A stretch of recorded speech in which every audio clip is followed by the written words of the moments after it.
చెప్పడం అసలు ఎందుకు ఇంత వేల మంది ఇక్కడ ధర్నా చేయడానికి అసలు కారణం ఏంటి? కారణం ఏమిటంటే మేము 2 సంవత్సరాల నుండి నేను దగ్గర నేనే ఒక అన్మ్యారీడ్, మా పేరెంట్స్ నా పెళ్లి చేస్తా అని చెప్పేసి అన్నారు. లేదు నేను వాళ్ళ మీద పోరాటం చేసి నేను జాబ్ చేసినాకనే పెళ్లి చేసుకుంటా అని చెప్పేసి నేను పోరాటం చేసి 2 సంవత్సరాల నుండి హాస్టల్లోనే చదువుకుంటున్నా.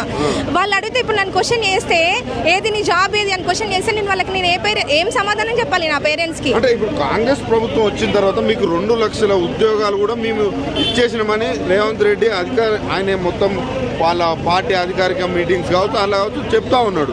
మరి ఆ 2 లక్షల ఉద్యోగాలు నిజంగా వచ్చినాయా? అసలు చూపించమనండి, మనకు లెక్కలు చూపించమనండి. వచ్చినాయా అని చెప్తున్నారు కదా వీళ్ళు అఫీషియల్ గా ఏడొచ్చినాయి ఏంటి ఎంతవరకు ఎంత వచ్చినాయి. వస్తే మాలాంటి నిరుద్యోగ యువత ఇట్లాంటి మీటింగ్లు పెట్టాల్సిన అవసరం ఏముంది? ఇంత పెద్ద ఎత్తున మీటింగ్ పెట్టాలి, లక్షల మంది తల్లి రావడానికి. జాబ్ కోసం పెట్టిరా లేకపోతే నోటిఫికేషన్? మాకు నోటిఫికేషన్ రేవంత్ రెడ్డి ఏమంటుండంటే జాబ్ నోటిఫికేషన్లు ఎక్కువైపోయినాయి వద్దని మీటింగ్స్ పెడుతున్నారు అంటుండు.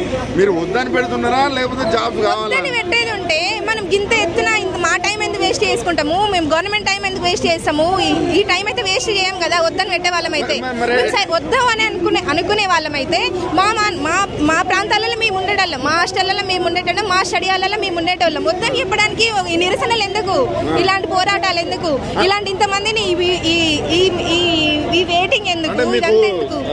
ప్రజాపాలన తీసుకొచ్చినాం, అదేవిధంగా మేము అందరినీ కలుస్తున్నాము అని ప్రజావాణి పెట్టారు. అక్కడ పోయి మంత్రుల్ని కావచ్చు అక్కడ ఎమ్మెల్యేలను వాళ్ళని కలిసే ప్రయత్నం చేసిరా లేకపోతే? చేసినాం మేము అన్ని మా వంతు ప్రయత్నం మేము అన్ని విధాలుగా అన్ని రకంగా ఏ విధంగా చేయాలో ఆ విధంగా చేసినాం. అన్ని విధాలుగా ప్రయత్నం చేసిన తర్వాతనే మేము ఈ స్టెప్ తీసుకోవాల్సి వచ్చింది. అలాగే కూడా ప్రభుత్వానికి ఇంకా మెలక లేదు అని అంటే దానికి మనం ఏం చేయలేదు. మేము ఎట్లా చేయాలి అని చెప్పేసి మేము ఈ విధంగా ఇలా రోడ్డుకి ఎక్కాల్సి వచ్చింది. ప్రతి అమ్మాయి కూడా తన కాళ్ళ మీద తాను నిలబడాలని ప్రతి అమ్మాయి కూడా ఉంటుంది. అలాగే మాకు కూడా అలానే ఉంది. గవర్నమెంట్ జాబ్ కొట్టాలి, గవర్నమెంట్ జాబ్ కొడితే మాకంటే ఒక విలువ ఉంటుంది. మాకు తెలంగాణ వచ్చింది, తెలంగాణ వచ్చినాకనే మా బతుకులు భారతీయమని మేము అనుకుని ఈ విధంగా ఉన్నాం. అమ్మాయిల గురించి మాట్లాడారు కాబట్టి ఒక క్వశ్చన్ వేస్తాయి. రేవంత్ రెడ్డి ఏమంటుండంటే మహిళలు కోటీశ్వరాలను చేస్తారంట, నమ్మకం ఉందా మీకు? మహిళలను కోటీశ్వరాలను చేస్తారు అన్నప్పుడు మాకు కూడా జాబ్ నోటిఫికేషన్ ఇవ్వాలి కదా, మేము కూడా మహిళలమే కదా, అన్ని విధాలుగా ఉండాలి. ఒక విధంగానే చూస్తే ఎలా?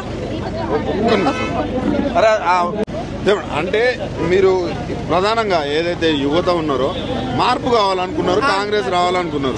18 నెలలు మార్పు రావాలని కోరుకున్నాం కాబట్టి మా ఓటు కాంగ్రెస్ వేసినాం. ఈ రోజు ఆ ఓటు మేము కాంగ్రెస్ వేయడం వల్లనే ఇప్పుడు కాంగ్రెస్ పార్టీ అనేది గద్దె మీద కూర్చుంది. మా ఓటు వల్లే, మా నిరుద్యోగ యువత ఓటు వల్లనే కదా ఇప్పుడు కాంగ్రెస్ ఉన్నది. ఆ నిరుద్యోగ యువత ఓటును ఆ రోజు ఎట్లా వచ్చి అడిగిందో నేను మీకు ఉద్యోగాలు ఇస్తాను ఆ రోజు ఎట్లా అన్నదో, మరి ఈ రోజు ఏమైంది? ఈ రోజు ఆ మాట ఎట్లా మర్చిపోయింది కాంగ్రెస్ ప్రభుత్వం? అంటే ఇప్పుడు మీరు కాంగ్రెస్ ఓటేసినా అన్నారు, మీరు ఓటేసిన దానికి న్యాయం జరిగింది అనుకుంటున్నారా? జరగాలని అనుకుంటున్నాము. ఇప్పటికీ మా నిరుద్యోగ యువత విషయంలో మాత్రం జరగాలని అనుకుంటున్నాము.